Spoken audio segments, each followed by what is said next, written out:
Hello, Fightful Faithful. Welcome to an inadvertently public for a few minutes episode of Sour Graps. When I created the broadcast, I forgot to click unlisted. So some of you may have snuck in without going through Fightful Select. And if that's the case, you owe me one. Because this is the Fightful Select Sour Graps show that is only for Fightful Select. But I forgot to click the little button that says unlisted.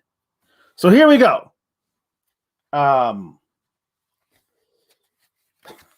For those of you who's this is your first experience, I mean, I'm an acquired taste.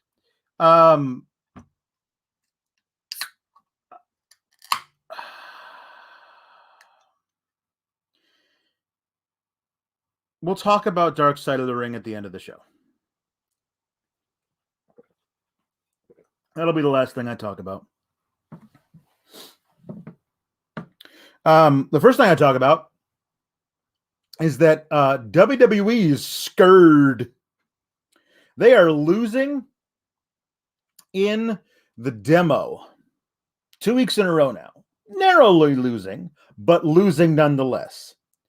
Raw has lost in the demo 2 weeks in a row to AEW Dynamite. And Dynamite just says, fuck it, we're doing everything on TV. Because they only have 4 major pay-per-views a year. They are a still, let's be honest, they've only been around for a couple of years. They are still, even though they have all the money in the world backing them, they have an amazing roster, they are still technically a fledgling promotion.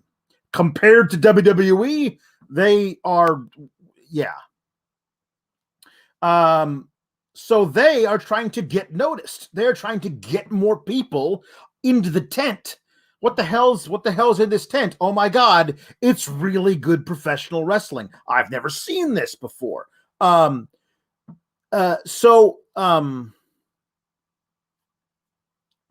trying to get people to find them, to come over. That's why they're doing Kenny Omega versus Brian Danielson, Americaniel Dragonson, on free TV next week. They're going to pull the biggest number probably they ever have next Wednesday. So Raw, so WWE is scared to death. They're scared.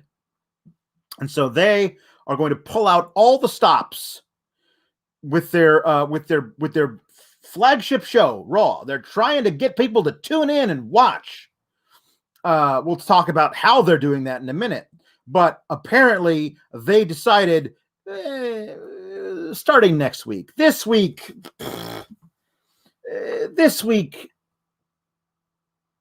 we're just going to, not even try. J. Shell Nicole, it's a Rockstar Recovery, orange flavored. Tastes like that high C orange drink you could get out of like the little fountain thing at McDonald's when I was a kid. So I enjoy it. It gives me a little pep in my step because I need a nap.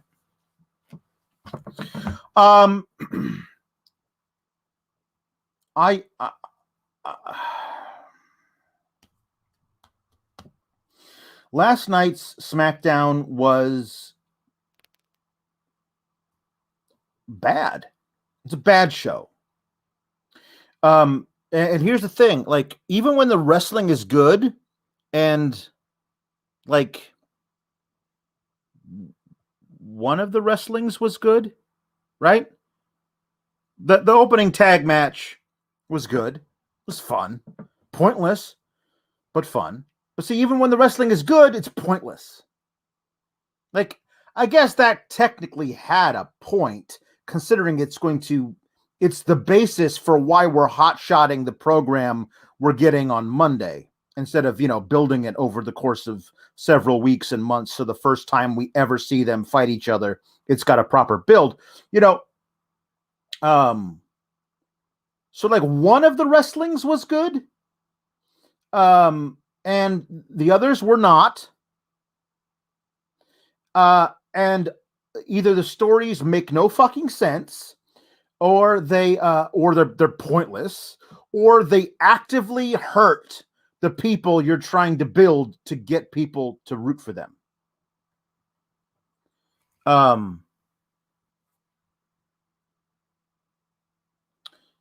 There was one really great segment on SmackDown last night, and it got a minute. That's just how they do things, man. It's just how they do things. They don't really care to do much of anything. Okay, so here's how last night started. Roman Reigns came out. It takes him forever to get to the ring. He soaks in all the stuff. They tell him, take forever to get there because we have nothing to put on the show tonight. It would kill us. It would literally rip our souls out to give the women 2 decent length matches on SmackDown. We can give them 1 match, but it won't be good. It'll end in a stupid fucking countout. And we won't do that at all. So it would literally kill us to do 2 decent length women's matches on SmackDown. So please, Roman, take forever to get to the ring. Because we gotta stretch this thing out. So he takes forever to get to the ring. And then he says, Knoxville, Tennessee, acknowledge me. And they don't enough. So he says, wise man, Paul Heyman, get on the mic and tell them why they should acknowledge. And Paul Heyman, to his credit, improvises, apparently, of a lengthy summary of who Roman Reigns is. But is it anything that any of us who watch the show every week, or even any of us who watch the show once or twice a month, didn't already know about Roman Reigns? No. We already know this shit. So far, it's Roman enters, takes forever, gets in the ring, Paul blows smoke up his ass. And not even like new smoke, it's rerun smoke. Then what happens? Well, Big E enters. Now, Big E gets a big pop because it's his first time on SmackDown since he won the Raw Championship. And if that confuses you, you're not alone. So, pardon me. Big E gets a big pop and he enters. He doesn't make it all the way to the ring before Finn Balor's music hits and he enters and he walks down to ringside and they go to fucking commercial. It's 15 fucking minutes into the fucking show. Entrance, Paul shitty promo, not shitty, pointless promo. Okay, here we go. Entrance, Paul pointless promo, entrance, commercial. 15 minutes. That's how you start your episode of SmackDown. Coming off of what was almost universally praised as the best SmackDown in years, even though it didn't have any women's matches. Last night's Madison Square Garden show was a lot of fun, if you can look past the fact that there were no women's matches. But it was a lot of fun. People were really excited about, hey, maybe WWE's getting good now. And what do they do to build off of that? 15 minutes of fucking nothing commercial. Why would you tune back in after the commercial? Why? I don't know.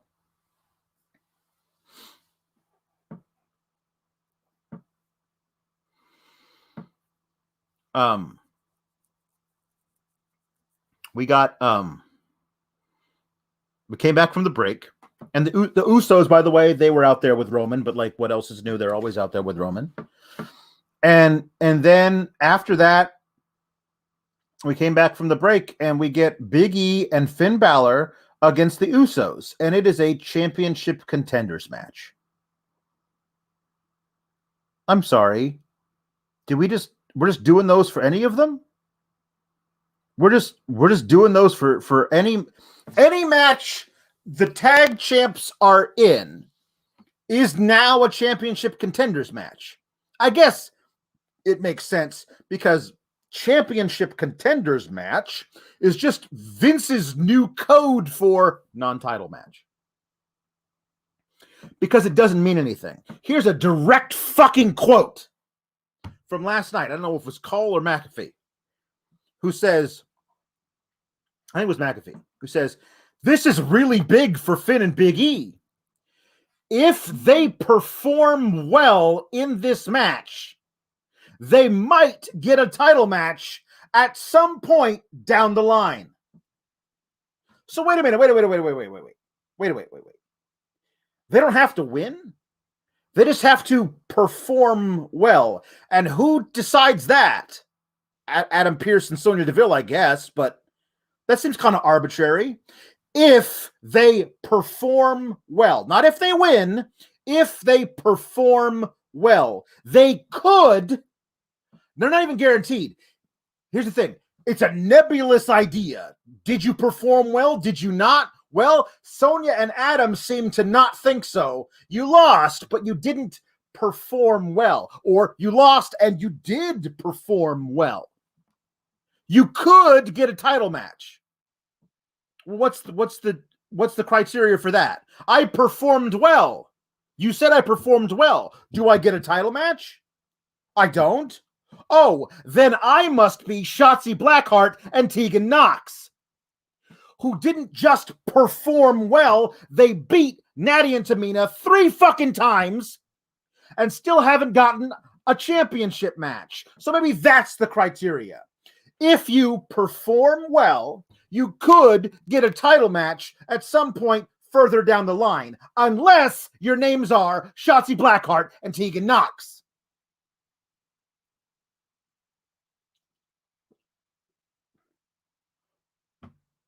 You could get a title match at some point further down the line.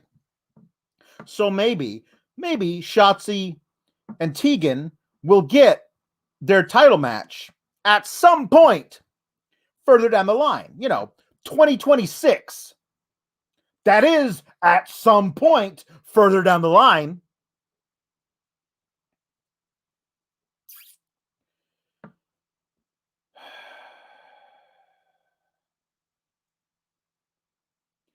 So Big E and Finn Balor win. But what the fuck does that mean? Did they perform well? I mean, I guess they won. Is it possible to win and not perform well? It is a win by definition you performing well? I guess we'll never know. But they won. So let's just assume they performed well. Now, they could get a title match at some point further down the road. Or line, or whatever the fuck he said. Do we think Finn Balor and Big E are going to start teaming up now as a tag team? I mean, do we think that's the thing we're going to do? They've never tagged before. Can't it just be these two guys are pissed at Roman, so Roman sends his lackeys, who happen to be the tag champs, to take care of them in a tag match? And then we get that tag match, and it's a decent tag match, and we move the fuck on. Do we have to do this championship contenders bullshit to make believe that at some point things are going to happen? Do we have to? I mean, it's just, it's a fucking waste of time. The first half hour of the show was a fucking waste of time. The only thing it did accomplish is show that A, your tag champs, the 7-time tag champs, one of the best tag teams to ever do it, one of the best tag teams in the world, can't beat two dudes who were thrown together for the first time 2 minutes ago. Because E and Finn Balor won fairly convincingly and clean. So as soon as you become the tag champions, Vince just books you to lose every single non-title match. I thought it was just a Natty and Tamina thing. No, it's everybody.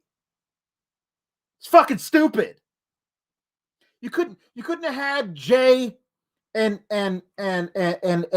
Jimmy cheat some way to win, to get a victory, and then get beat up and run off by Finn and Big E, who get to stand tall afterwards. You couldn't have done that.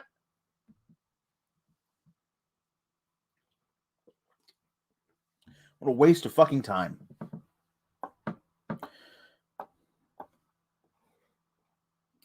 Oh, man. Anyway, for those of you who don't know, who this is your first time here, somehow you found that link before it went private or unlisted. That's what the show is. If you like it, that's fine. I'm happy you do. If you don't, well, you know what? Not everything is for everybody. That's all I'll say. I honestly, I'm not offended. You don't. This is what this show is. This is what it's always been. Not going to change anytime soon. I want desperately for Raw and SmackDown to be very good. I'm honestly very glad about this ridiculous thing they're pulling next week, and I hope that it gets it. I don't want there to be good ratings if the show sucks. I want them to be good shows that then get ratings accordingly. That's what I want.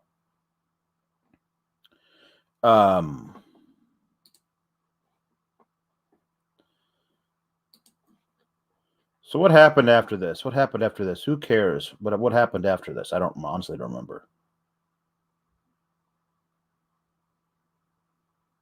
Roman is watching the show backstage in his dressing room. He's like, "Hey, Paul, is there something you want to tell me?" And there's this thing I barely paid attention to because it was most of the same stuff, right? Like, Lesnar might be at Extreme Rules.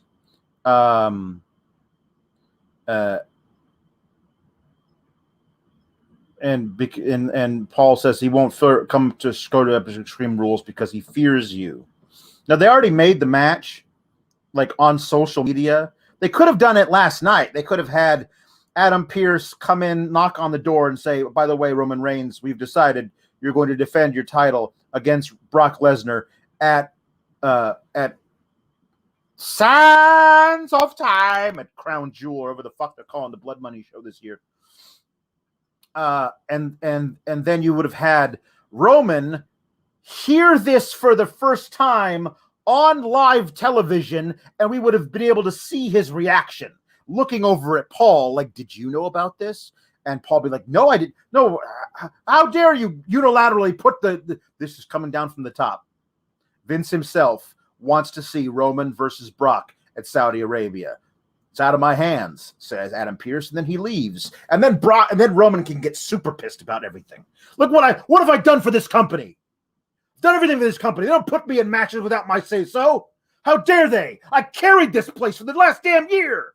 Flips over a table, and Paul like backs away into a corner, scared for his life. How much better is that than, "Oh, by the way, here on social media, we are announcing that Brock Lesnar versus Roman Reigns will happen at the Blood Money show. Thank you for your time. Goodbye." Like,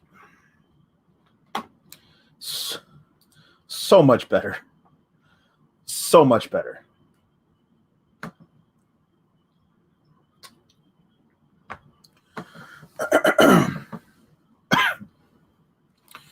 Chris is like Vegas, says that they subbed to the Patreon just to hear me rag on SmackDown. Thank you so much.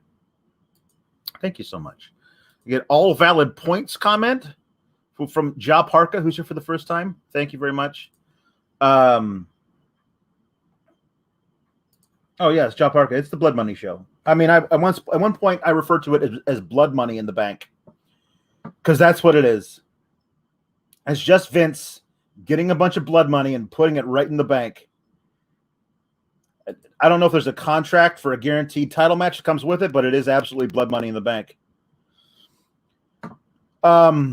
Anyway, don't do this, WWE. Don't announce Don't announce this match, this big time fucking match. Don't announce it on your social media. Announce it on your fucking TV show that everybody watches, ostensibly, and do it in a way that we can see people react to it in real time.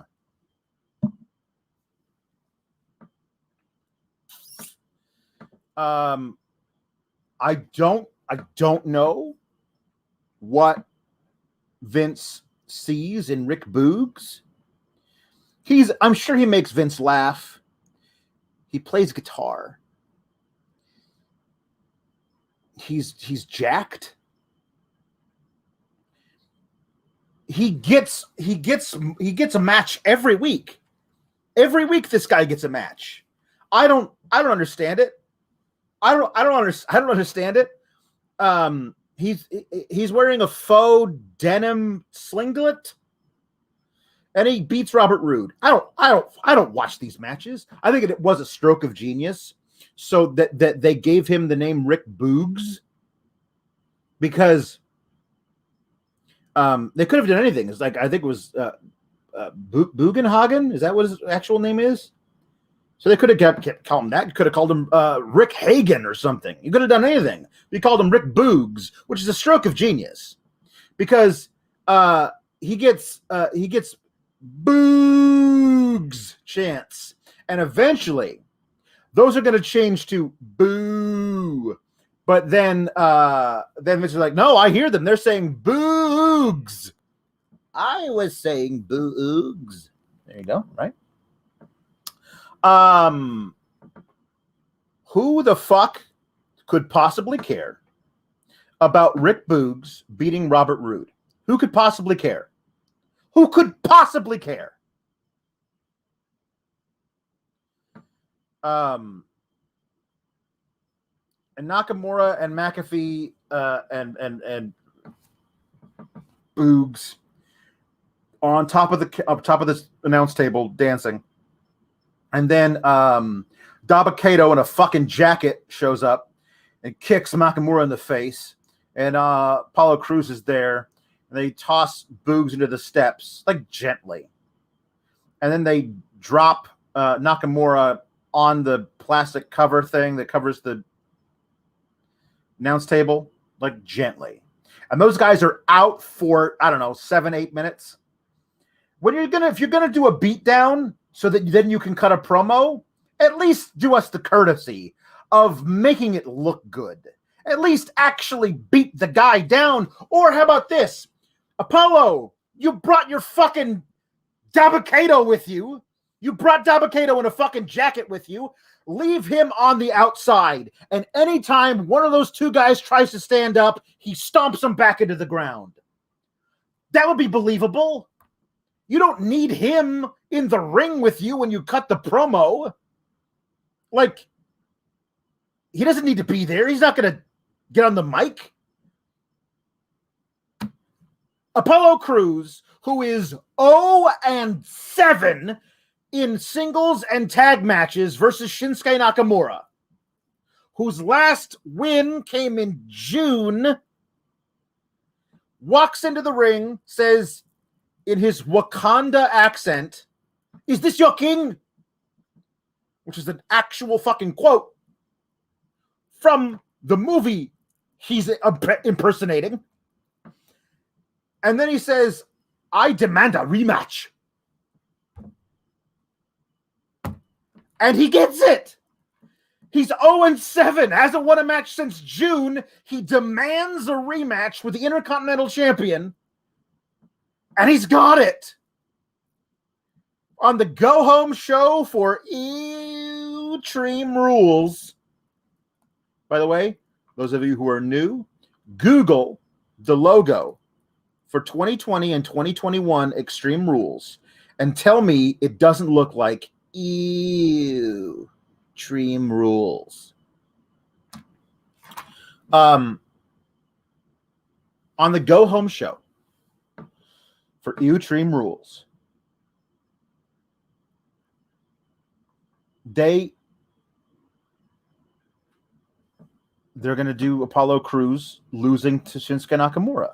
And if they have Apollo Crews beat Shinsuke Nakamura. What the fuck does that say about their booking? He's lost 7 straight fucking matches against the guy. He gets a rematch for no fucking reason, and he wins. Why would you do that? What an utterly pointless exercise this whole fucking thing is. I mean, like, they had Big E win the title, the Intercontinental title on Christmas. He served admirably, lost the match to Apollo at WrestleMania in a Nigerian drum match, and nobody, still to this day, nobody knows what a fucking Nigerian drum match is or is supposed to be. And Apollo was the champion and did fuck all. Then he lost the title to Shinsuke Nakamura. And like, okay, great. Couldn't even get on the actual show. Couldn't even get on the pay-per-view. Lost it on regular TV to Shinsuke Nakamura. And people were like, well, hopefully now at least Shinsuke Nakamura will do something with the title and it'll be really interesting. Maybe they'll actually give him a good feud. Nope! Nothing. He's done fucking nothing with the title.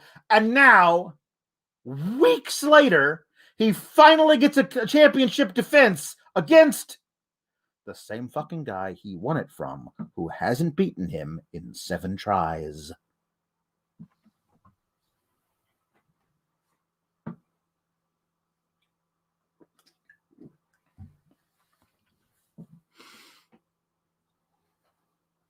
I suppose it's a good enough time now to talk about this. Crash Override says, none of the matches have any stipulations. Why call it Extreme Rules? And Extreme Rules, the non-stipulation show. I can only assume that next week we're getting some stipulations added to these matches. I can only assume. If not, WWE is just given up. They've given up. I mean, they have. We already know. But, like, you didn't have to do an Extreme Rules pay-per-view. You could have done anything else. You could have done Clash of Champions or whatever the fuck it's called. You could have done Clash of Champions. That's your normal September pay-per-view. But you switched everything around.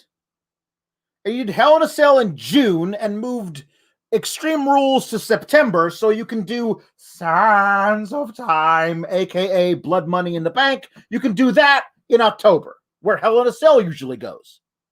You're doing Extreme Rules in September. You don't have to, but you're doing it, and you're doing no stipulation matches. No Extreme Rules match, no ladder match, no tables match, no kendo stick on a pole match, no stairs match, nothing. The fuck are you doing?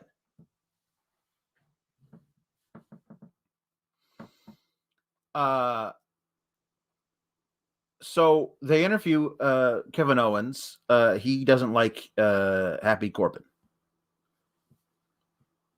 What else is new? I love Kevin Owens.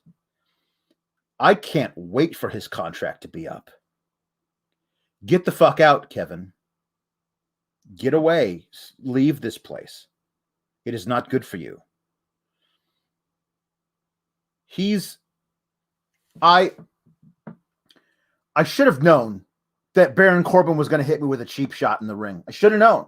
But now I know. Remember that thing was like, I had Corbin on my show, and then he brought his stupid friend Logan Paul, and then Corbin hit me with a cheap shot. And I should have known. I should have seen it coming. But now I'm going to listen to my instincts, and I know better. I'm going to beat Corbin tonight.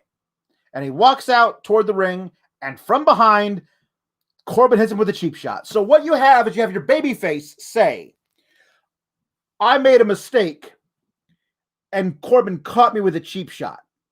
But I've learned from my mistake, and I will trust my instincts now, and now I'm going to beat Baron Corbin. And what happens after that? Your babyface in the feud takes a cheap shot and gets beat down before the match, making him look like a chump, a fucking idiot who hasn't learned from his mistakes. What the fuck? Yeah, no, they changed his name to Happy Corbin. He's not happy. Like he is. He's elated. But they changed his name to Happy Corbin.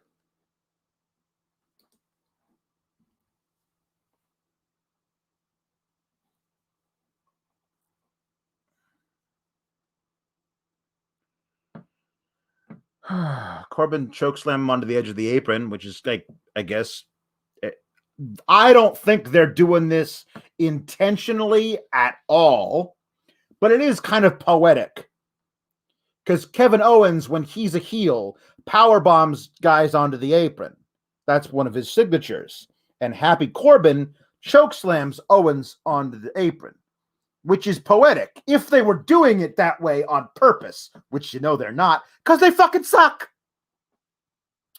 We can see it's a very good video package of the Edge versus Rollins match last week, which was a great match, if 6 or 7 minutes too long. But it was a great match last week. And Edge is here to answer for last week's whatever, blah, blah, blah, right? So before we get to that, though, like they have Rollins coming out. Hey, Rollins is here next.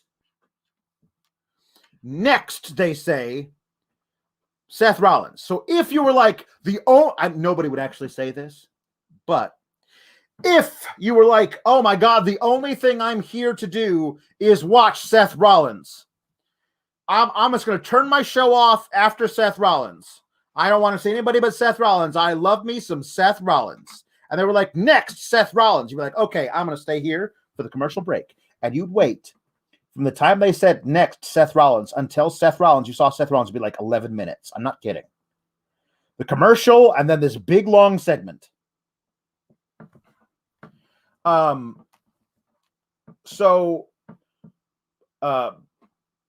surprises Paul Heyman, and his reactions have gotten so over the top that they're no longer plausible. They're still funny, but I would appreciate some realism in my comedy, because, like, listen, if I'm walking down the hall and somebody comes from out of here and I don't see them coming and they surprise me and you want it to be funny, like, here we go. I'm walking.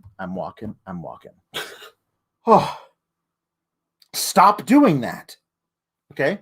That's funny-ish, right? And it can be really funny, especially if you see Kayla there with her little smile or whatever. That can be funny, right? And the next time you see them come down, it's this. Okay, I'm walking. Stop doing that! Okay, that's funny. Also funny, right? Now, here's what they're going to, by next week, they're going to do this, okay? Here's what's going to happen. I'm walking. Here comes Kayla.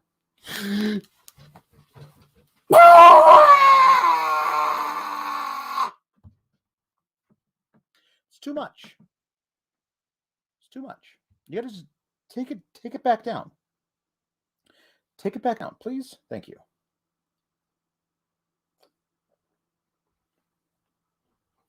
That's a silly question, Beep Boop. Is Happy Corbin related to Happy Gilmore? No, because then it would be, they'd have the same last name, not the same first name. That's just silly. Cut to next week when they explain how Happy Corbin and Happy Gilmore are related in some kind of fucking promo. Anyway, Kayla is surprises.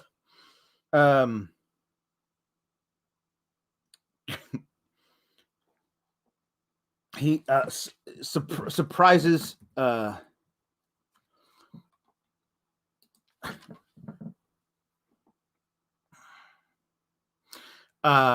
surprises Heyman, right? And Heyman says, I don't know why you have this weird sapiosexual thing to me, and I'm like, I know what that means. I know what that means. I don't know how many people. I'm sure you all know what that means. You're very intelligent people, because you're watching this show live. But for those people who listen on the podcast many hours or weeks later, I will explain it to you. Sapiosexual has nothing to do with actual, like, intercourse. It means that you find intelligence attractive. The thing that you find the most attractive in somebody is their intelligence. So Paul is not saying you want to jump my bones. You are weirdly attracted to me because of how smart I am. That's what he's saying. But I heard sapiosexual, and I was like, I only heard the sexual part, and then I went back and I listened to it, and I was like, oh, okay, that's weird. That's weird.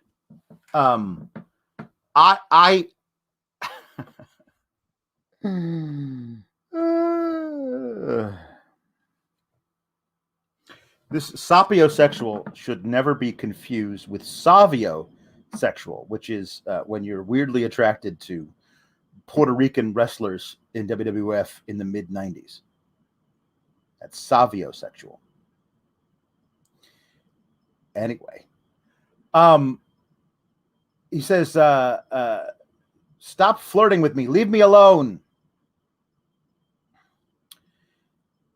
And then he sees Big E. He says, hey, like, congratulations. If I had to pick anybody from SmackDown to go over to Raw and become champion, it would have been you. But I couldn't help but notice how you picked Bobby Lashley to cash in on, knowing there was no chance you were ever going to actually successfully cash in on Roman. Well, we'll see when I face your boy at Survivor Series. And, like, people, it is still like mid-September. Don't be doing your Survivor Series shit yet. Like, this is not yet. I got another month before you start doing brand supremacy. Stop it now. Okay?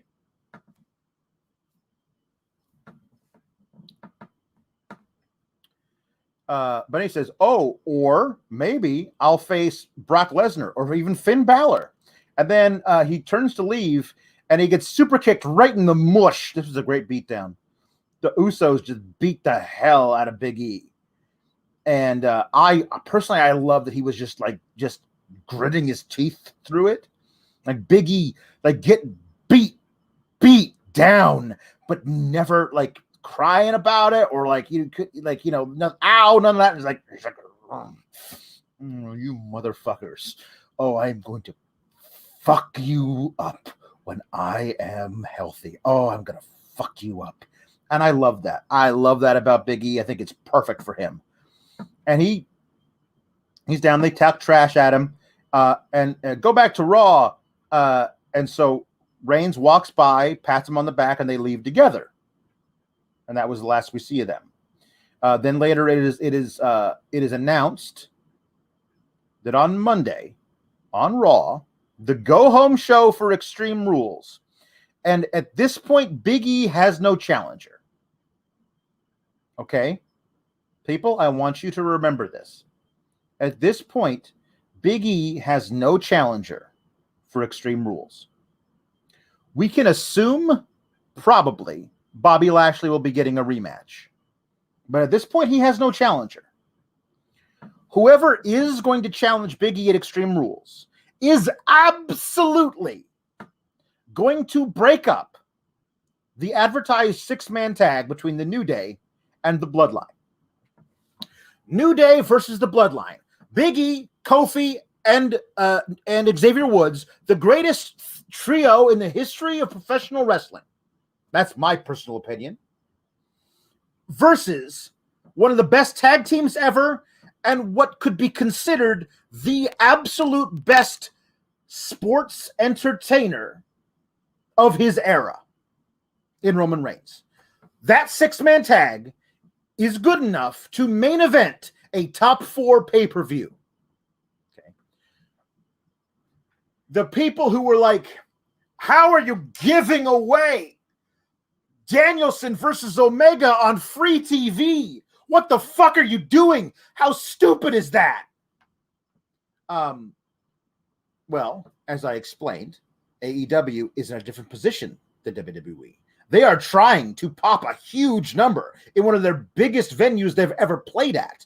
They are trying to do that as like they are nakedly trying to beat the top dog in the ratings next week.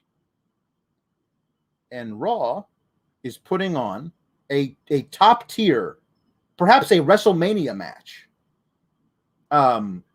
They're doing that on Raw as a reaction to what AEW is doing because they are scared of what AEW is doing.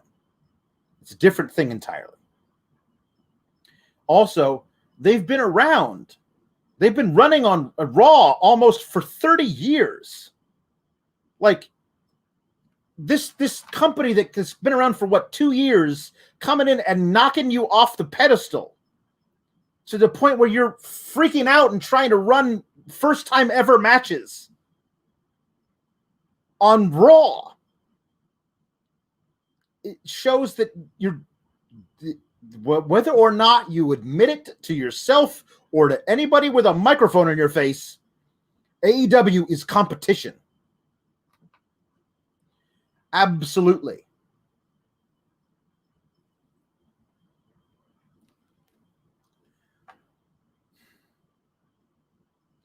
I will be shocked is not even enough. I will be flabbergasted if we get everything even close to an actual finish in this match. We may not get anything even close to an actual match. They're just trying to pull you in to see if they can get a good number against Monday Night Football, which you know they ain't.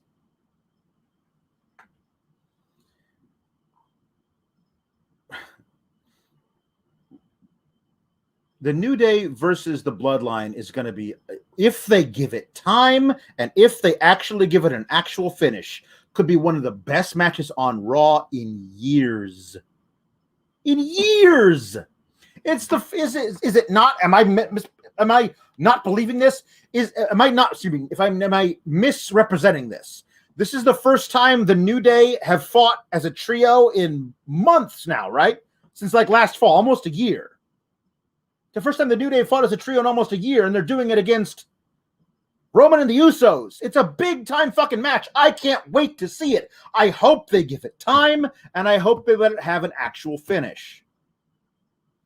Because you could absolutely, not that I love this, but I don't like champs being pinned, but you could absolutely have Big E pin one of the Usos and have it be an actual match.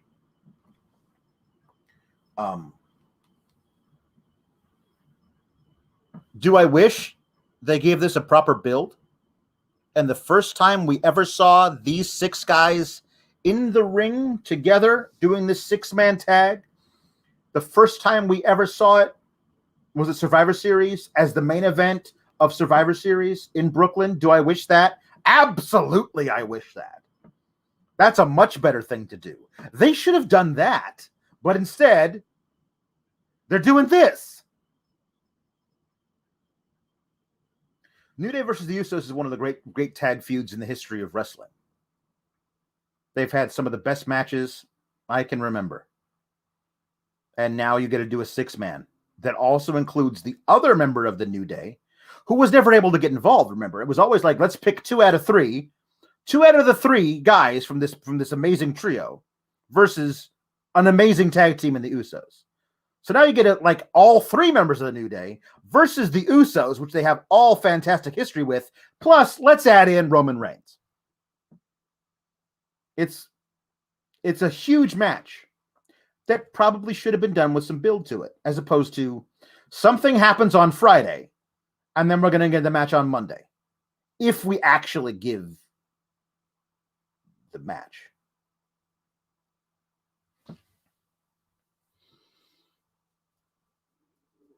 Which I don't know if we will. I think Bobby Lashley probably breaks it up. And And he might break it up with his own trio because they're talking about reuniting the Hurt Business.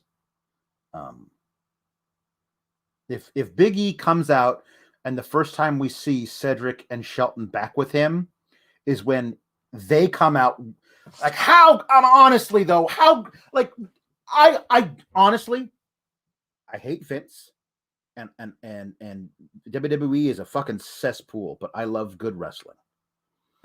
How great would it be if that match, if they're gonna break up the match, fucking do it right. If that match is New Day versus the Bloodline and it's great, it's gotten like 15 minutes, it's super hot, and it's broken up by Bobby Lashley and Shelton and Cedric, and they stake their claim. The Hurt Business is back, and we are the main trio in WWE. And Bobby Lashley gets to fight Roman and Extreme Rules, and fuck it, let's add Cedric and Shelton versus Kofi and Xavier at Extreme Rules 2. Make that an Extreme Rules match and have Cedric and Shelton go over the New Day. Now you can have the whole fall, because honestly, fuck it, what do I care? The whole fall, if you're just gonna, because you're gonna fuck up the brand split anyway, let's make it, if you're gonna fuck up the brand split, do it fun. Let's have the whole fall be one trio, like jumping back and forth to beat up the other one. So that's it's like a Mexican standoff, basically, with these three trios who all hate each other and all wind up having different matches with each other twice a week. Like, this is why AEW being great and getting good numbers is good for wrestling. And it's good for WWE if they do it right.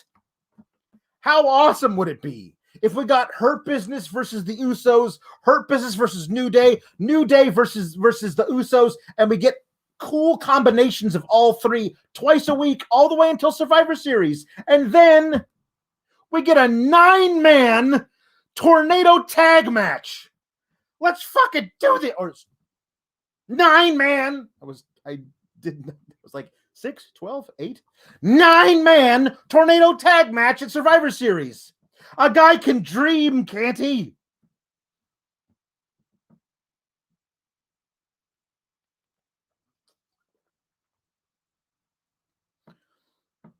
I mean, we're not going to get that.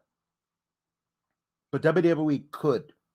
If they had like decent actual people who worked for them who knew what the fuck they were doing,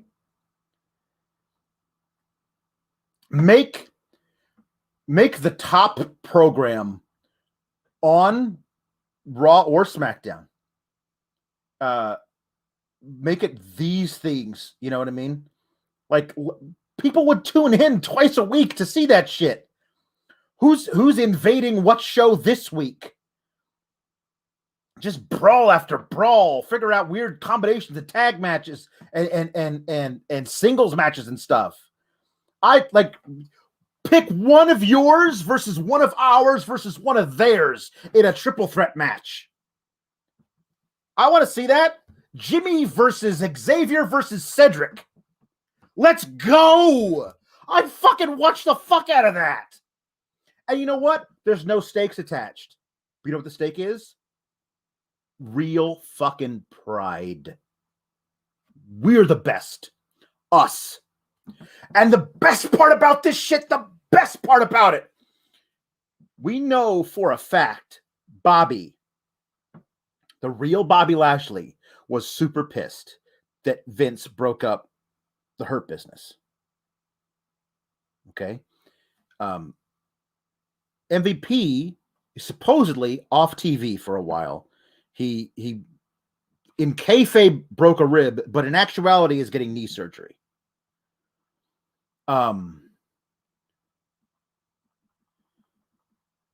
So if Bobby comes out and says, Cedric, Shelton, come out here. MVP's on the shelf. I need to tell you this. You know I love MVP. But it was his call to kick you guys out of the Hurt Business. And that never sat well with me. And I want to apologize to my brothers, Cedric and Shelton. I need you back. How great would that be?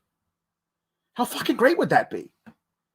If MVP is not around, you can have a perfect opportunity to retcon everything and have Bobby say it was MVP's call to kick you guys out of the group. Now I need you back. All of a sudden, you got 3 awesome, badass fucking trios. Oh, that would be so good. They're not going to do it. And it makes me insane that look at that fucking roster and how many great people there are in it. And they're never going to do anything good because they don't want it to be good.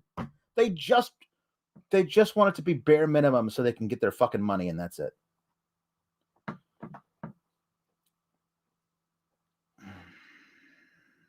God, now I've worked myself into a shoot, and if they don't do this, I'm going to be so fucking pissed because it'd be so easy to do, and it would make them so much fucking money. That's what they want, right?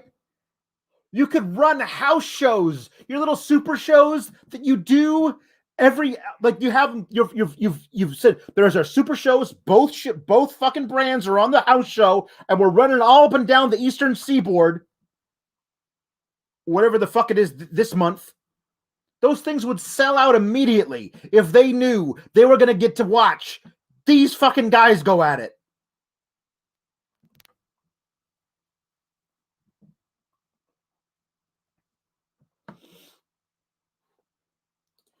This is something that I've heard a lot. My point is that they have all their money and they don't need any. That they're not going to do anything because they have all the money. And J. Shell Nicole says they would make more money if they went above the bare minimum. And I'm like, yeah, eventually. But the contracts, when the contracts are due, their point is that they're still the top name in professional wrestling. And that's what Fox and Universal, the USA Network, and Peacock are buying. They're buying the top name, and their whole thing that it doesn't matter who's wrestling. The company is the name on the marquee that people are buying tickets for. I don't know if that's true down to an individual, but when it comes to another company giving them money, yeah. Yes, they're being paid because they are WWE. Would they make more money? Yes. Would it be negligible considering how much effort it would be to actually get Vince to not be a fucking moron? I don't know. Anyway, Seth Rollins is out. He's dressed in a tinfoil suit. A lot of wrestlers, they take a lot of blows to the head. And they go through a phase where they are, they're wearing the tinfoil hat. They're a conspiracy theorist. Radio waves coming from outer space are getting into my fillings and making me do stuff. So I better wear this tinfoil hat. Seth has zoomed right past tinfoil hat and is now wearing a tinfoil suit. And Edge, Rollins says, it was really scary what happened. I don't know how to describe it. When I stomped him, I felt a crunch. And it throws a video package. It says, I know it's difficult to watch, but as I say, I got a question to ask. I know why you're booing me, but I got to ask a question for you. It's the same question I've been asking myself all week. It's very simple. He says, what did you think was going to happen? What did you think was going to happen? We're in a wrestling match. This is a guy who's wrestling with a surgically repaired neck. And there are all kinds of moves, all kinds of maneuvers that can be done to somebody with a surgically repaired neck that could cause them to be paralyzed. I mean, Edge knew the risks when he came back. He knew the risks when he got in the ring one at a time. Every time he got in the ring, he knew the risks. He knew he might literally not walk out of that arena that night. I finished the match by doing a move to him that I've won the majority of my matches with for my entire career. It's a legal move. I didn't cheat. I didn't hit him with a chair in the back of his neck. I did my finisher to him.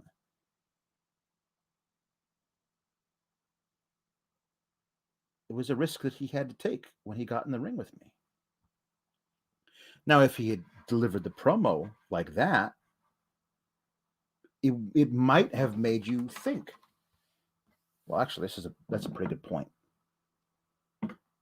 We all knew this was possible when Edge came back. We didn't like to think about it, but it's always possible that this might happen to Edge. I mean, it's scary, but it didn't have to be Seth. It could have been anybody. Could have been Roman. It could have been Daniel Bryan. Could have been anybody that Randy Orton. Could have been anybody that he was facing. It could have done this to Edge. It's not really Seth's fault.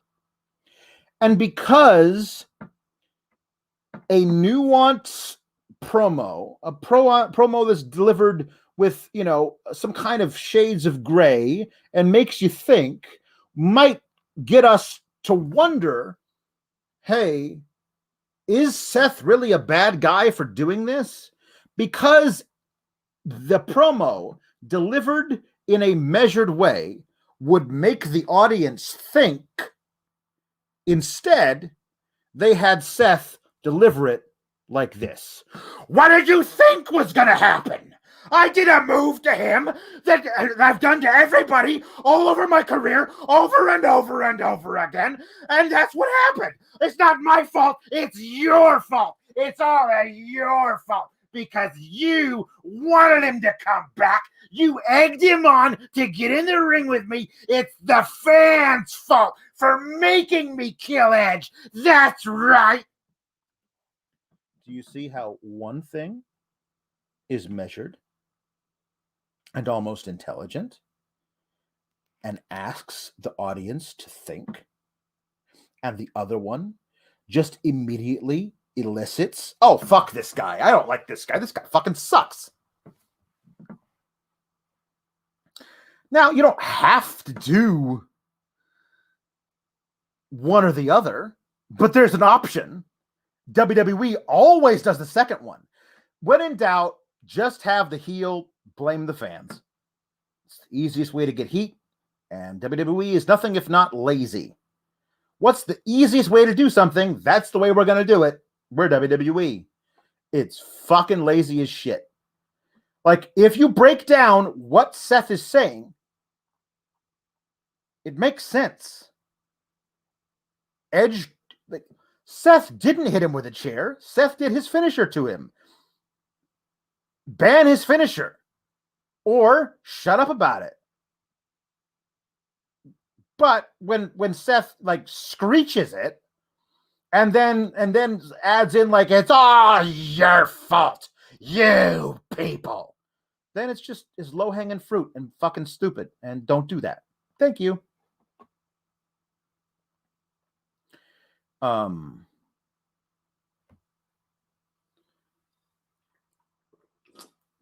So Edge needs one more match with Rollins needs one more match with Edge. He says, I don't know. I always knew we were getting a third one. Are we going to do it at Extreme Rules or Extreme Rules? I don't know. You know where we're going to do it? You know where we're going to do it? Do you know where we're going to fucking do it? At Blood Money in the Bank. At Sands of Time.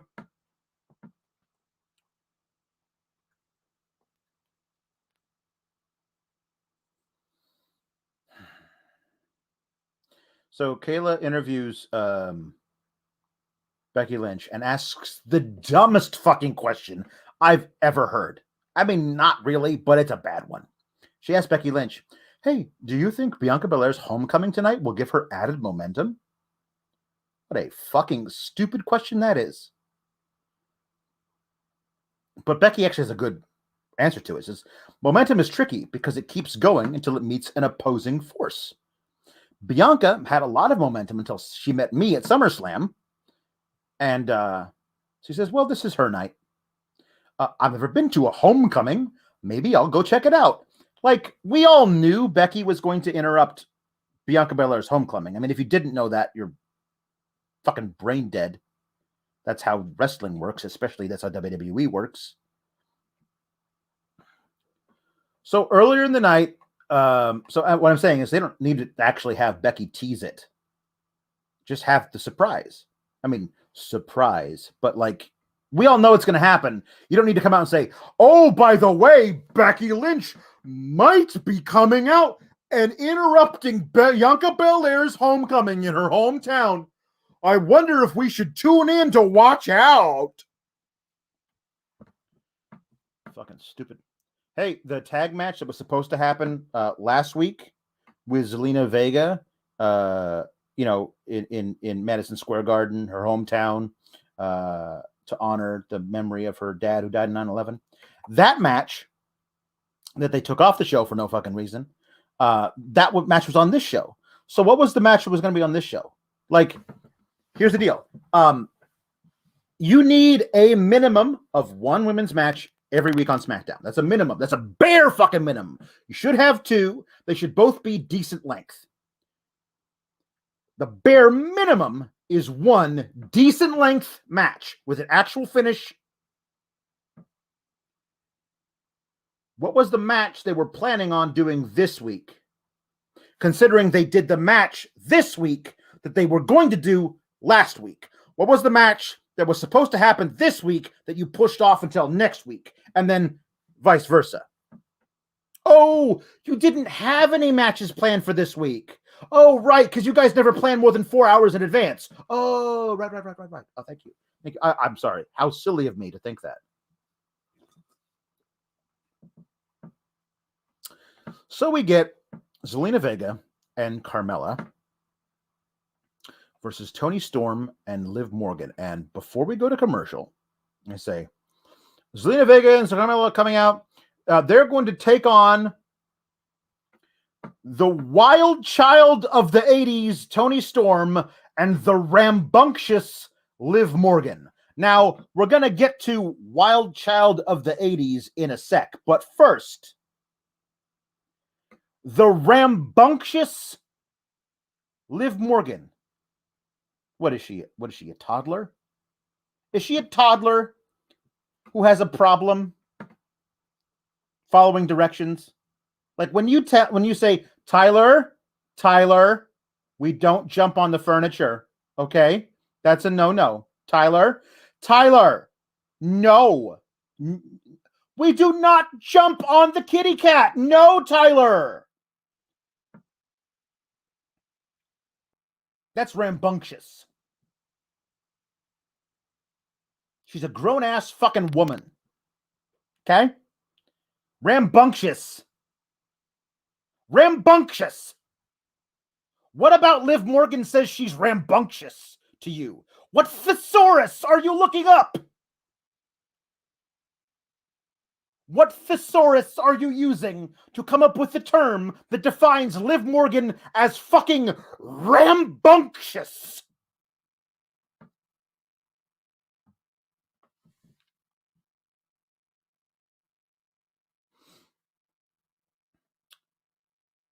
During the match, when Toni Storm is in the match,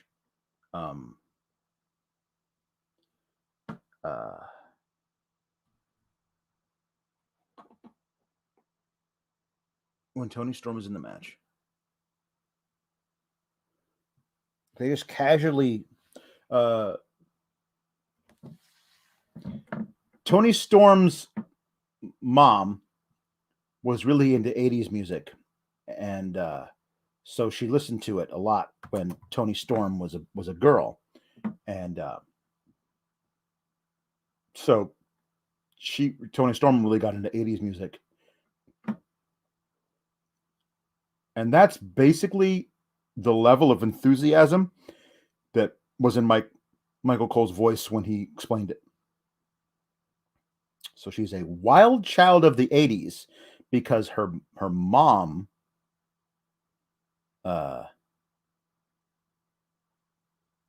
liked 80s music. 80s hair band. And I don't know if this is correct. Wallace saying that Toni Storm's mom was in a Poison video. And I honestly don't know if that's true. And even if it is, Toni Storm wasn't in a Poison video. Toni Storm was born in 1995. So she is not a child of the 80s, wild or otherwise.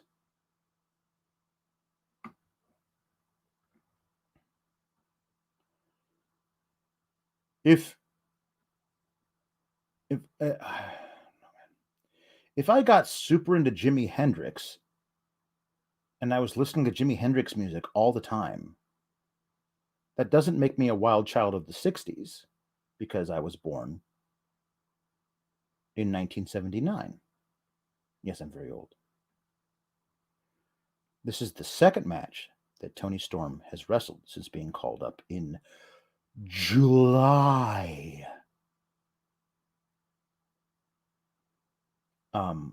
Liv basically shoves Carmella's face into the turnbuckle. And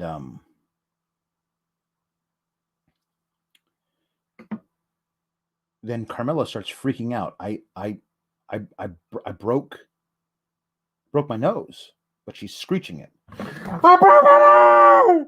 I broke my nose! I broke my nose! Over and over and over again. And Zelina says, "Did you break your nose? Oh my God, did you break your nose?"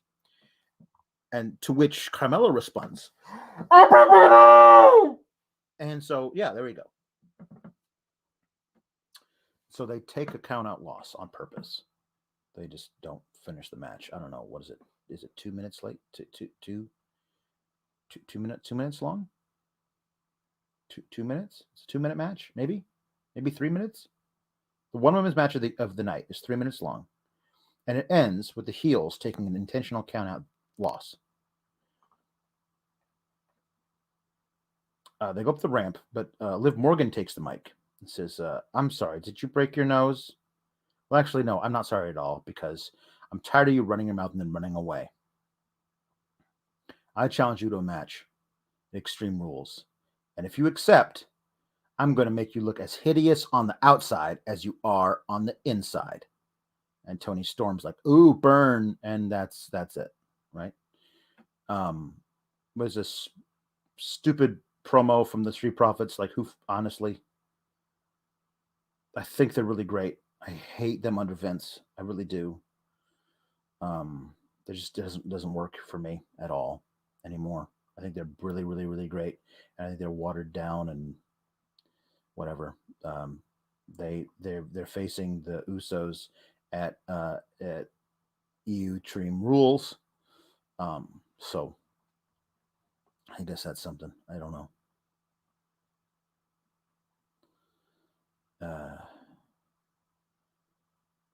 The Carmella's in the trainer's room with Zelina Vega and Sonya Deville and Adam Pearce. And Carmella's nose is fine. It's not broken.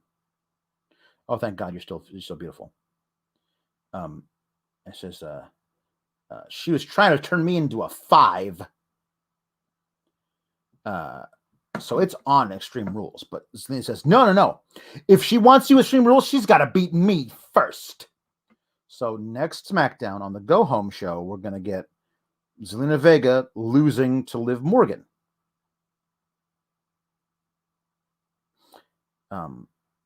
Like Liv Morgan's already beaten Carmella multiple times. She's already beaten Zelina Vega. You got to have different heels on this show who are able to get victories because otherwise it just looks really silly. I mean, am I glad there's a non-title women's match on the pay-per-view? Yeah, absolutely. Am I happy for Liv Morgan getting a pay-per-view match? Yes, 100%. Am I happy it's this match? No. No, I am not. No.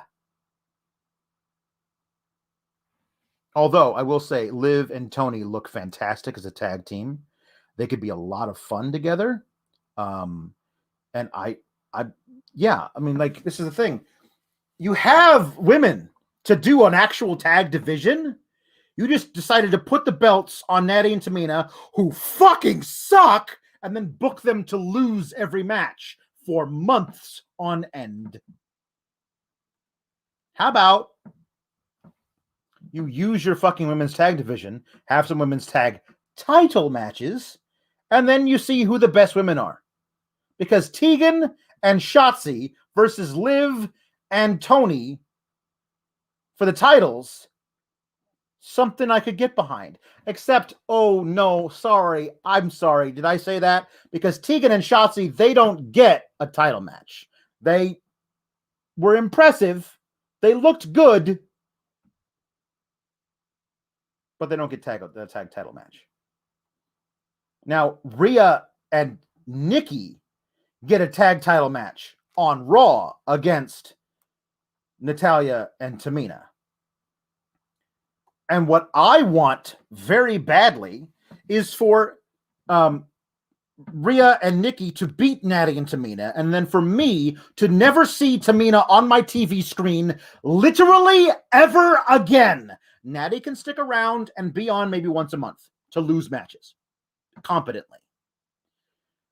But Rhea and Nikki show up on SmackDown, and Tegan and Shotzi come out in their tank and say, hey, we'd like that title match we never got versus those losers. We want it against you. I'd watch Rhea and Nikki versus Tegan and Shotzi. That'd be a lot of fun.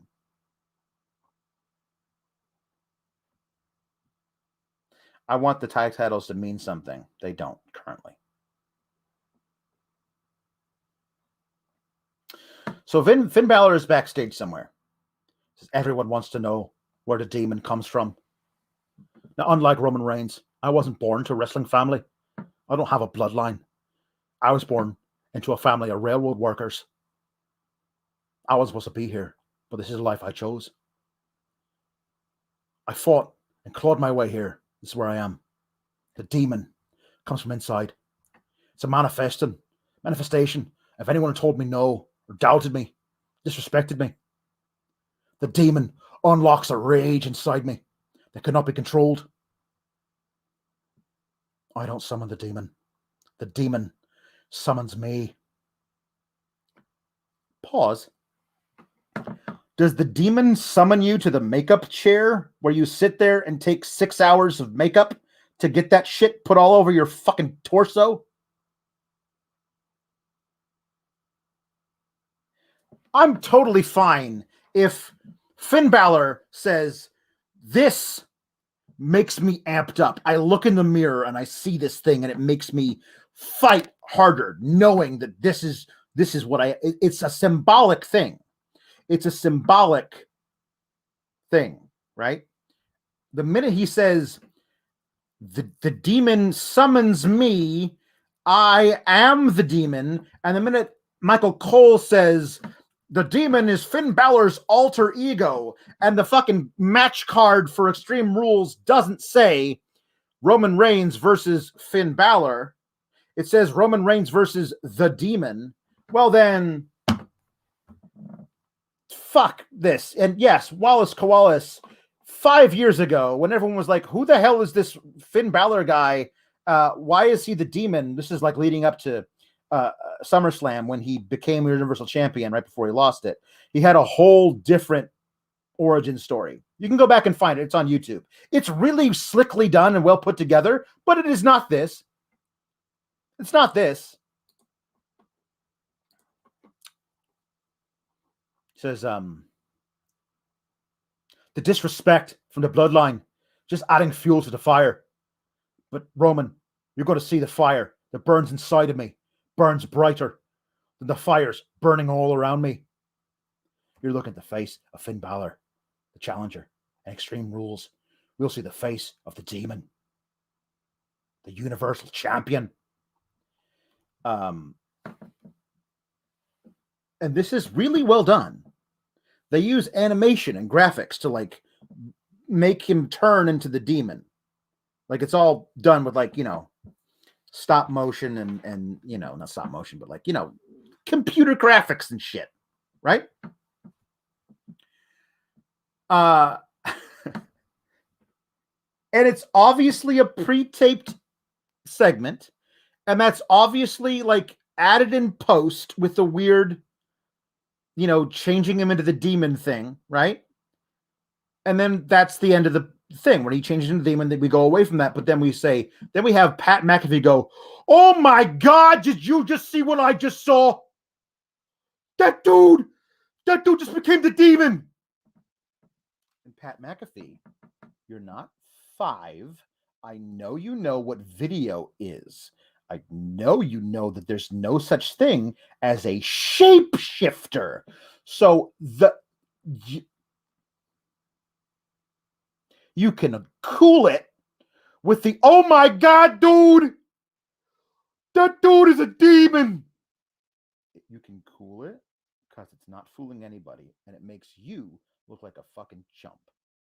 And it also makes Finn Balor look like a fucking chump.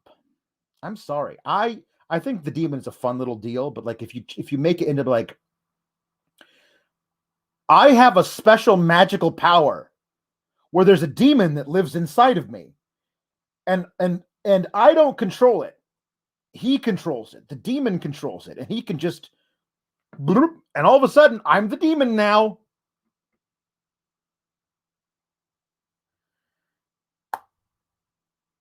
It makes Finn Balor, the guy who was NXT champion, look fucking silly.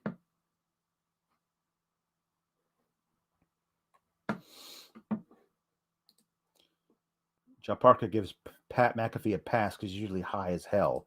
That is some sticky icky that he is smoking if he believes in shapeshifters after taking a bong rip. Yeah, if you're gonna do, the guy is the actual demon, like he's the actual, I don't know, demon. What's another word for demon? I don't know, fiend. If you're gonna do that, then don't fire one guy and give the fucking thing to the other guy. Dominic Mysterio versus Sami Zayn. Like Michael Cole's like, I talked to Dominic and Ray, and Dominic said, "I'm asking my dad to stay in the back," and oh no, here's his dad. Like they timed that just perfectly. Like I remember Dominic. I was watching Dominic as he said to his father, "Dad, please let me do this on my own. I need you to stay in the back, Dad." And Ray had said, "Yes, son, I agree. I will stay in the back." And nope, oops, I'm sorry. I was wrong. I didn't see that at all. Here comes Rey Mysterio. So then we get the one good segment of the entire fucking, the one uniformly nothing bad about it segment of the entire night. Sonya Deville walking around backstage on the phone. And Naomi says, "I'm losing my patience. When is my first match on SmackDown?" Well, obviously there's not a lot of time on tonight's show, so talk to me after this is over. No. I've been more impatient and more respectful. I don't know what your problem is with me. I don't care. I've done way more than you. I've been here way longer than you. It is weird. It's bizarre. It's crazy. You're acting like I don't deserve to be here. 2-time women's champion. I never quit. So when we're there, I'm gonna get my match. Do you feel me? And so Naomi walks off, and Sonya Deville stares after her. This was fantastic. It made Naomi look $1 million. And this is, I hope this is leading to Sonya Deville versus Naomi. It's Naomi's first match on the SmackDown brand, and Sonya Deville's first match back from an extended break. That would please me. I would like that very much. Could we do that? Thank you. That was excellent. An excellent promo. It was one fucking minute long. And they're building really well to that match, if that's the way they go. And then they find her for insubordination. They say later that Sonya Deville's finding Naomi for insubordination. So Sammy and Dominic, like I said, I'm here for Dominic losing to Sami Zayn over and over and over again. Just not every week, because it seems kind of,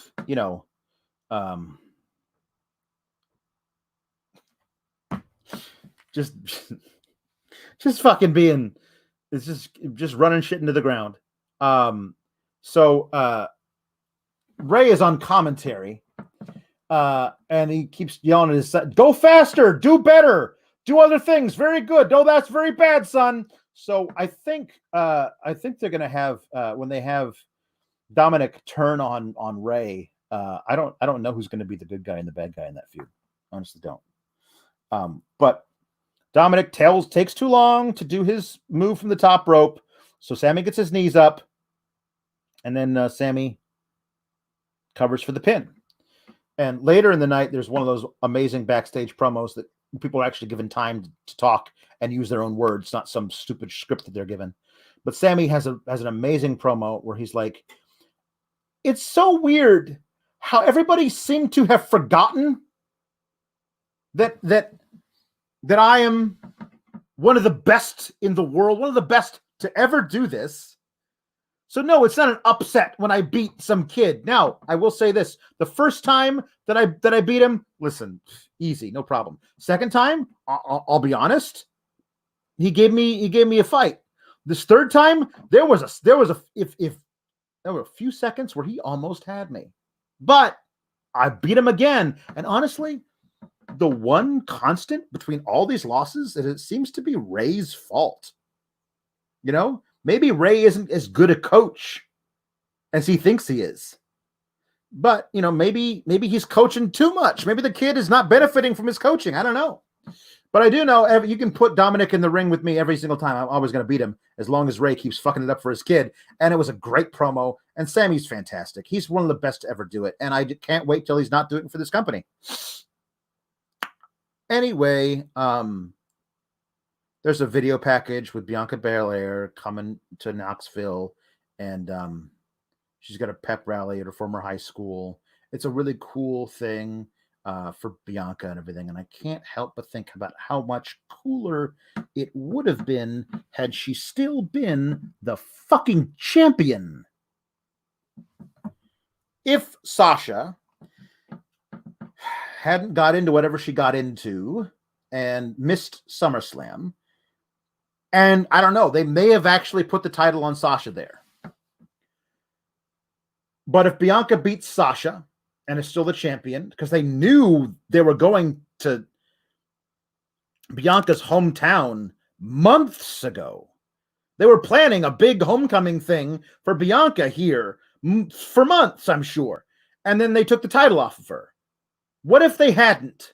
What if the first match between Becky and Bianca was coming up at Extreme Rules, and Bianca got to show up with the title at her old high school?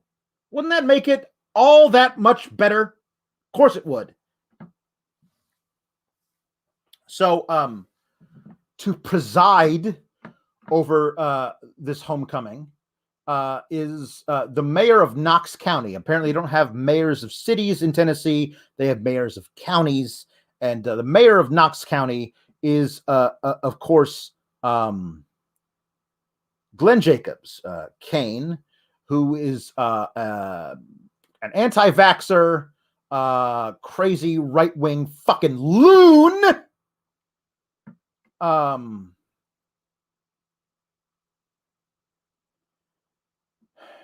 he comes out, and he's also basically said that like Black Lives Matter is terrorist organization and stuff. So he's presiding over this very proud black woman's homecoming, which is fucking nuts.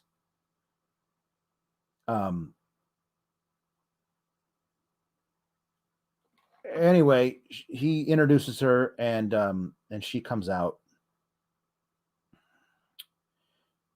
And fans pop big for their mayor. They love old Glenn Jacobs, crazy fucking anti-vax pro-Trump fucking lunatic fucking asshole. Sorry. Anyway, he introduces her. She comes out. She like, how did it feel to be back? It feels like it's amazing. Shout out all my friends and family in the crowd. My past here shaped my future, made it into the EST. My daddy told me, if someone starts something with you, you better finish it. So, I'm gonna take the title back at Extreme Rules. I'm gonna finish it there. Well, when you take the title back at Extreme Rules, says Mayor Jacobs, you got to come back to Knoxville.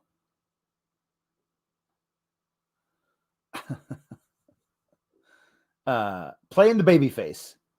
And we have a huge celebration in her honor. So now it's my honor to present you with the key to Knox County. And it's a big fucking wooden key. It's the dumbest looking fucking, maybe it's played out of plastic, but it's fucking stupid. And I honestly thought that Becky was going to like brain her with the key. I thought that was what we were going to do. Why would the key be so big? Why would the key be so big if you weren't going to use it as a prop? But she says, okay, let's do a rendition of Rocky Top.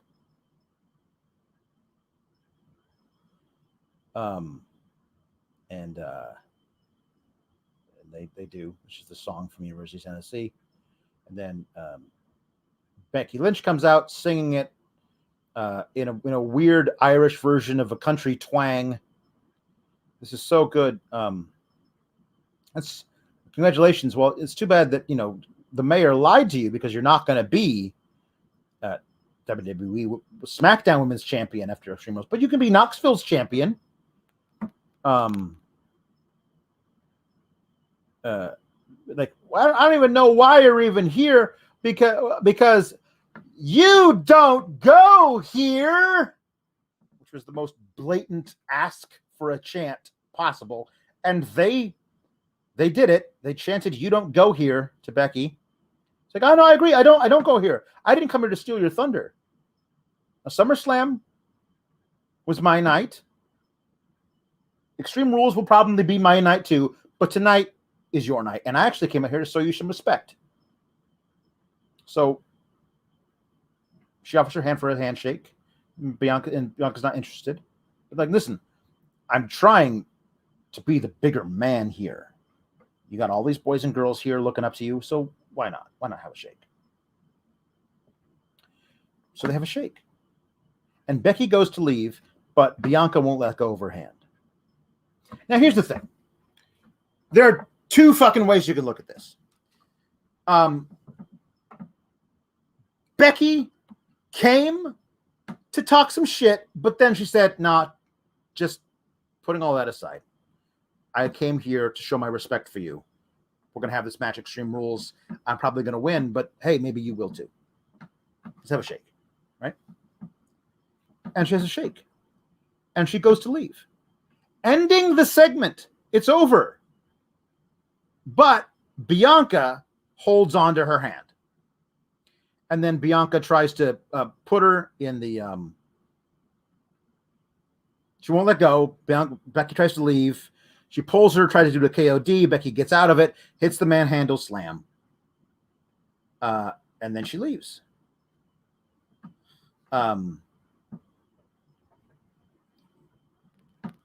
Just let Becky leave. She tried to be the bigger man. You accepted her handshake, and that's it. And then after she gets up, get back on the mic and say, Becky, I let you go this time.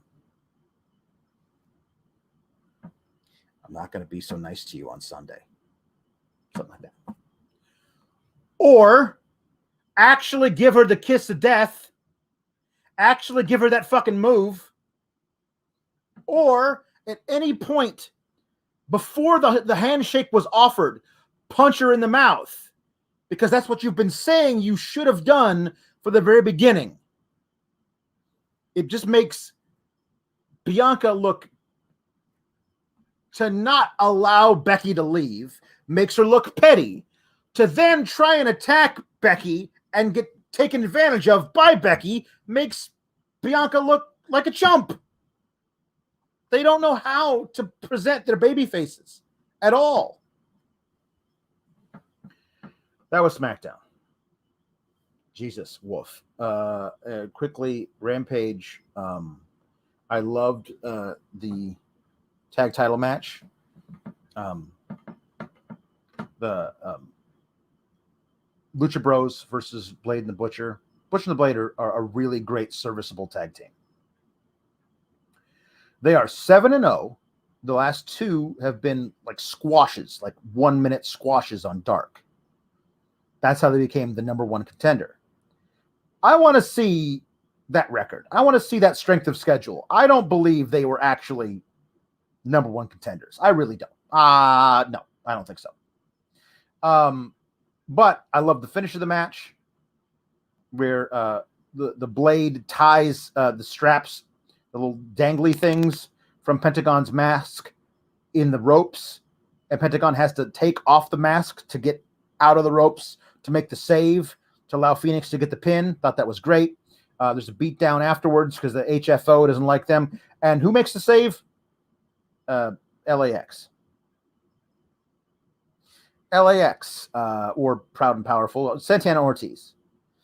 And they come out, and then there's an Anna Jay versus the Bunny. Bunny's also HFO. Anna Jay beats the Bunny. It's Anna Jay's first match back. Then there's like Hardy's pissed off, beats up a fat guy who looks like he's cosplaying as Orange Cassidy. I called him Cantaloupe Cassidy because he's not Orange Cassidy. He's a much bigger fruit. Well, this was all harmless. I think it's fine. If you want to have basically a jobber, for lack of a better term, a lower mid-card stable of people who can get beat but look good while doing it, managed, run by an all-time Wrestling Hall of Famer across the board in Matt Hardy. There's worse things to do. But they challenge for an 8-man tag for the Rampage at this being taped at Arthur Ashe next week. So the Lucha Bros aren't defending the titles at Arthur Ashe. They are in an 8-man tag where they are Lucha Bros teaming with Santana and Ortiz versus Butcher and the Blade and Private Party, I think. Which will be a lot of fun, but I really wanted to see Lucha Bros defend their titles at Arthur Ashe. Also, I don't think Orange Cassidy has a match yet, which is weird to do at Arthur, not to have a match at Arthur Ashe. I know they're building to a hair versus hair match with Matt Hardy and Orange Cassidy, which Matt Hardy shaved with a shaved head, like wearing toupees and stuff, would be hilarious. So we could do that. What was the main event? I honestly don't remember. Oh, of course. Miro and Fuego. Fuego's great. Fuego's a perfect underdog who's going to lose all the big matches, and then when he wins the big one, everyone's going to go crazy for him because he's so likable. But it was if you can beat me, if I beat you, I get the title. If you beat me, you get my car. And Miro beats him, but doesn't want the car. Like he shoves the keys in Fuego's mouth and then puts him in the game over hold. And Sammy Guevara makes the save. And I think we're probably going to get Sammy and Miro added to Arthur Ashe. I think this should be a lot of fun. AEW 1 hour, super fun. Of course, the biggest thing that happened on AEW Rampage last night was the promo duel between Britt Baker and Ruby Soho, which was perfect. If there's anything from last night, if you say, "Gosh, I missed all of SmackDown and I missed all of Rampage, and I only have 5 minutes with to catch up on one segment. That segment is the promo battle between Ruby and Britt, because it was fucking masterful. It's so good. I won't spoil it for you. But it was so good. And I'm so happy for Ruby. She was one of my favorites in WWE, and I always thought she got the shaft. And I'm so happy that that she's here in AEW and being able to actually do great work. That's it. That's all I'll say. Dark Side of the Ring, quickly. Jesus Christ. If you haven't watched it, I don't know if you can. It is the plane ride from hell. I thought, I don't know. I must have missed it at the time. I knew about a thing called the plane ride from hell. I thought it was mostly about the Mr. Perfect and Brock Lesnar thing, which was them fighting, like smashing up shit, like smashing into walls, like knocking the plane around in the air. People were concerned they were going to like literally break the fuselage.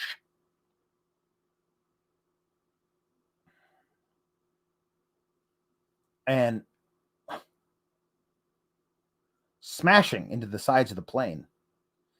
And I thought that was the worst thing that happened on the plane. It was not the worst thing that happened on the plane.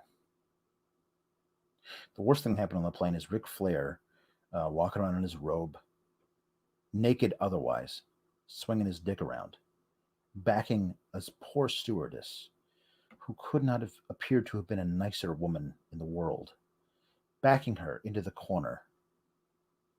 On her first flight back on the job after she gave birth to her daughter. Jesus. Backs her against a wall and grabs her hand and forces her to grab his dick.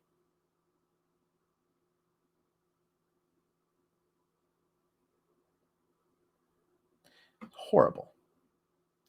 Awful, awful, awful, awful, awful, horrible fucking thing. There's some other stuff too, like, but just like some of this like casual, like, so this is what happened. People would, put things in people's drinks to make them fall asleep or whatever. And sometimes we would do it to local girls so guys could have their way with them. Boy, that was terrible, but that's what happened, says RVD. At least RVD comes out and like says, like, this was awful. I can't believe we did this. It's what happened though. Then you have Tommy Dreamer who's like, yeah, it happened. So what? Just overreacting, basically. Everyone gets so offended at everything now. It was a joke. I never saw Ric Flair try to rape anybody, so therefore it didn't happen. So Tommy Dreamer's in trouble. Ric Flair's probably in trouble. He's in trouble. He got his ad campaign for Car Shield. Car Shield cars go farther. That got pulled from the air. And he's probably not going to get signed by anybody now because he's radioactive. That's what he should be. But there was some controversy, I guess.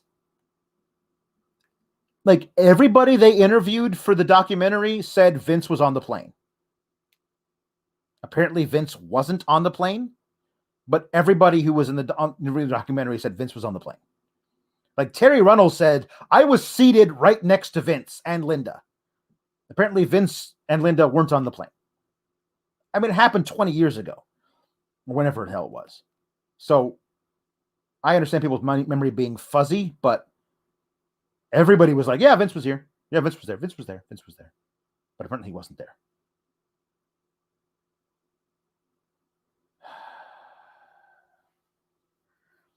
There are some people who got off scot-free.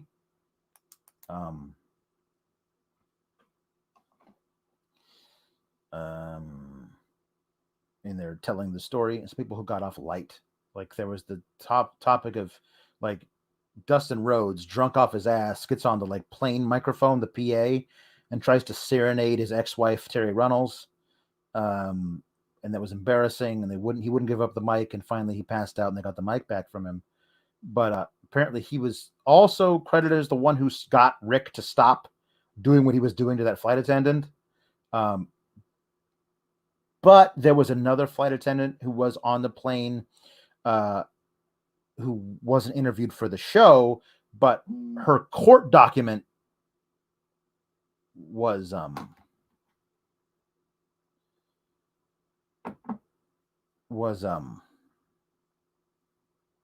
is online. You can find it.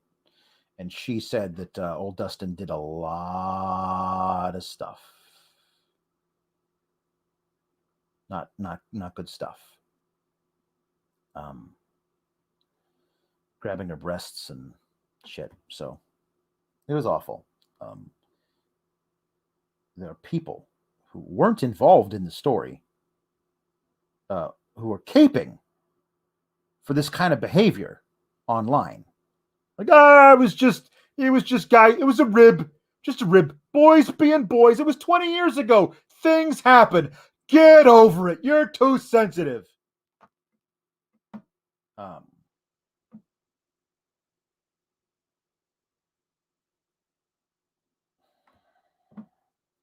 Jim Ross even said that Vince like sent him into the back of the plane to like get them to calm down. It's just a weird thing. Like I don't understand how you could not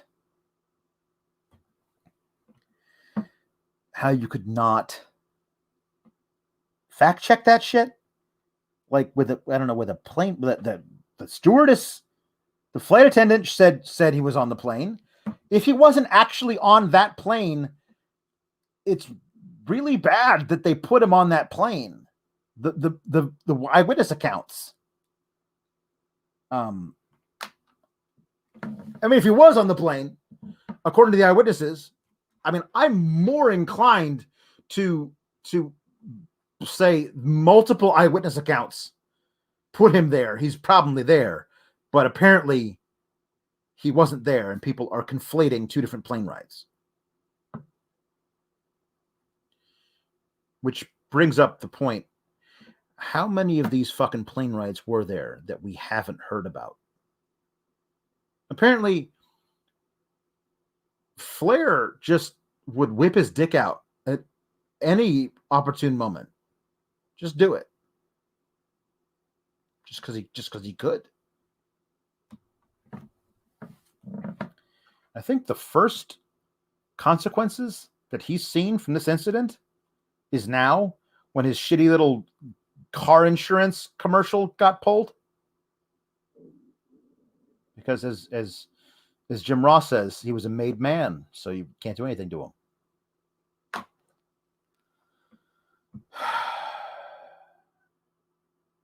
What happened in the past happened in the past. We can't change it. We can only change our future and our present. Our future is this shit never happens again. And our present is those who committed these acts and those who now, all these years later, are defending these acts are people we do not support. That's it. Yeah, I remember that. WWE Storytime did a cartoon about, Flair. Ric Flair would get naked on these flights. Here's a cartoon about it. Here's a cartoon about Ric Flair being naked on these flights. Oh, Rick. That shit doesn't fly anymore. And guess what? Well, fly, dude. It doesn't fly anymore because it's a fucking plane. That shit isn't okay anymore. And guess what? It wasn't okay back then either.